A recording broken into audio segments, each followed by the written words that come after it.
Tips menjaga motivasi belajar anak. Seiring bertambahnya usia anak-anak, semakin banyak tanggung jawab bagi mereka dalam menyelesaikan PR-nya.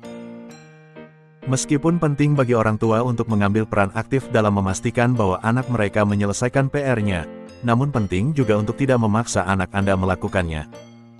Ada perbedaan besar antara memaksa dan memotivasi.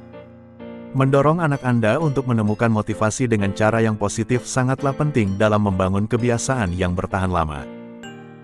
Memaksa anak Anda untuk membuat PR dapat membuatnya membenci waktu belajar, membuat motivasi diri jauh lebih sulit untuk dicapai. Jadi apa yang dapat Anda lakukan ketika anak Anda tidak memiliki motivasi untuk belajar? Berikut ini ada beberapa tips untuk membantu anak Anda menemukan dorongan untuk menyelesaikan pekerjaan rumahnya. Cara tetap termotivasi untuk belajar. 1. Cari tahu apa yang menghentikan anak Anda. Anak Anda mungkin tidak termotivasi untuk belajar karena sejumlah alasan. Menemukan akar masalahnya akan membantu Anda dan anak Anda mengembangkan rencana untuk mengatasi hambatan yang mencegahnya menyelesaikan PR. Beberapa alasan kurangnya motivasi belajar antara lain: A. Pemahaman materi yang kurang baik. B. Pekerjaan yang tidak cukup menantang. C. Pekerjaan yang tidak sesuai dengan gaya belajarnya. D. Kecemasan tentang sekolah. E. Kepercayaan diri rendah. 2. Mempermudah waktu belajar. Jadikan waktu belajar semudah mungkin untuk anak Anda dengan menyediakan semua yang dia butuhkan untuk menyelesaikan PR-nya, seperti ruang yang tenang. Temukan ruang yang tenang dan bebas gangguan untuk anak Anda belajar. Makanan dan minuman. Jika anak Anda lapar, akan sulit untuk fokus bekerja. Beri anak Anda makanan ringan sebelum sesi belajar dan banyak air untuk memastikan dia tetap fokus. Alat yang tepat. Pastikan pensil, penghapus, kalkulator, dan alat penting lainnya mudah diakses, sehingga tidak membuang waktu untuk mencarinya. Memastikan anak Anda memiliki semua yang dia butuhkan berarti lebih sedikit perlawanan dan lebih sedikit alasan untuk tidak menyelesaikan PR-nya. 3. Buat rencana belajar bersama anak-anak. Lakukan dengan baik dan terstruktur. Memiliki rencana belajar yang solid akan membantu menjaga anak Anda tetap pada jalurnya. Duduklah bersama anak Anda dan buat rencana untuk menyelesaikan pekerjaan rumah setiap malam. Menyertakan anak Anda dalam proses akan membantunya tetap terlibat dan lebih bersedia untuk mematuhi rencana tersebut. Rencana Anda harus mencakup: A. Ketika pekerjaan rumah harus dilakukan setiap hari. B. Berapa banyak waktu yang harus dihabiskan untuk pekerjaan rumah. C.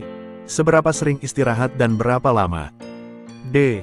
Tugas apa yang harus diprioritaskan, yaitu tugas yang jatuh tempo paling cepat. 4. Buat sistem penghargaan. Bangun sistem penghargaan dengan anak Anda sehingga dia memiliki sesuatu untuk diharapkan setelah waktu belajar selesai. Ini salah satu kunci untuk tetap termotivasi saat belajar. Hadiahnya bisa sesederhana menonton TV setelah pekerjaan rumah selesai atau mengumpulkan poin setelah setiap sesi belajar untuk ditukarkan dengan sesuatu yang istimewa. 5. Batasi stres. Jika anak Anda stres, dia mungkin akan merasa sulit untuk belajar, atau bahkan tidak menemukan motivasi untuk memulainya. Bantu anak Anda menghilangkan stres dengan menghabiskan waktu bersamanya dan mendorong percakapan tentang pikiran dan perasaan. Pastikan anak Anda memiliki cukup waktu setiap malam untuk menghilangkan stres. Diskusikan kegiatan yang dapat dilakukan saat istirahat belajar atau setelah pekerjaan rumah selesai yang dapat membantu menurunkan stres, seperti pergi jalan-jalan dan mendengarkan musik. 6. Fokus pada pembelajaran daripada kinerja. Jangan hanya berfokus pada nilai.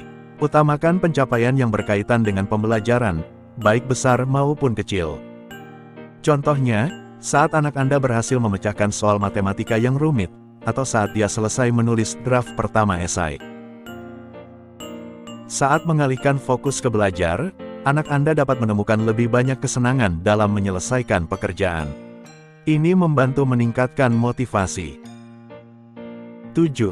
Dorong anak Anda untuk mencapai sebuah target yang kecil. Dorong anak Anda untuk menetapkan tujuan belajar yang kecil dan dapat dicapai berdasarkan apa yang perlu dicapai. Menetapkan tujuan memberi anak Anda arahan yang jelas tentang apa yang perlu dilakukan, dan meningkatkan kepercayaan diri saat dia mencapai tujuan ini. 8. Coba teknik berbeda. Tidak ada solusi, satu ukuran cocok untuk semua, dalam belajar. Setiap siswa memiliki cara belajar yang sedikit berbeda. Jika anak Anda belajar dengan metode yang tidak sesuai dengan gaya belajarnya, ia mungkin akan frustrasi karena memahami materi menjadi jauh lebih sulit. Cobalah teknik belajar yang berbeda untuk melihat mana yang paling cocok untuk anak Anda. 9. Ambil istirahat belajar yang benar. Meskipun tergoda untuk mencoba dan menyelesaikan semua pekerjaan rumah sekaligus, otak bisa kehilangan fokus jika dilakukan tanpa istirahat, terutama untuk siswa yang lebih muda. Membagi waktu belajar menjadi bagian-bagian yang dapat dikelola adalah penting untuk menjaga agar pikiran anak Anda tetap segar dan aktif. Dorong anak Anda untuk mengambil istirahat belajar yang tepat selama sesi belajar. Ingatlah kiat-kiat ini untuk istirahat belajar yang produktif. Gunakan pengatur waktu untuk mengingatkan anak Anda kapan waktunya istirahat. Contoh, beristirahatlah setelah sekitar 30 menit belajar. Pertahankan waktu istirahat antara 5-10 menit. 10. Dorong latihan. Energi yang terpendam menyebabkan frustrasi dan membuat belajar menjadi lebih sulit. Olahraga yang teratur meningkatkan kesejahteraan secara keseluruhan dan mengurangi stres, membuat pekerjaan rumah lebih mudah diselesaikan. Pastikan anak Anda melakukan banyak aktivitas fisik setiap hari sebelum belajar. Bahkan berjalan cepat di sekitar blok selama istirahat belajar adalah cara yang bagus untuk memungkinkan anak Anda mengalirkan darah ke otak dan membantu menghindari frustrasi dan kelelahan. 11. Berikan dukungan untuk anak Anda. Jaga komunikasi terbuka dengan anak Anda dan tawarkan dukungan bila diperlukan. Ini mungkin termasuk membuat pengaturan untuk berbicara dengan guru anak Anda, memberi anak Anda bantuan tambahan, atau sekadar mendengarkan ketika anak Anda merasa kewalahan. Mengetahui bahwa dukungan tersedia akan membantu anak Anda mengembangkan kepercayaan diri untuk mengatasi masalah yang mungkin timbul. Itulah 11 tips dalam menjaga motivasi belajar bagi anak-anak. Bantu anak Anda menemukan motivasi yang dia butuhkan. Hindari pekerjaan rumah yang ditakuti dan gunakan tips di atas untuk membantu anak Anda mengembangkan kebiasaan belajar yang baik. Meskipun sebagai orang tua, sangatlah penting untuk memastikan pekerjaan rumah anak Anda selesai, namun penting juga untuk tidak memaksa anak Anda melakukannya. Jadi, fokuslah untuk menjadikan waktu belajar sebagai pengalaman yang positif, sehingga anak Anda dapat membangun motivasi diri untuk menyelesaikannya tepat waktu. Jika artikel ini menyenangkan, bantu share ke teman-teman Anda ya. Sampai jumpa lagi.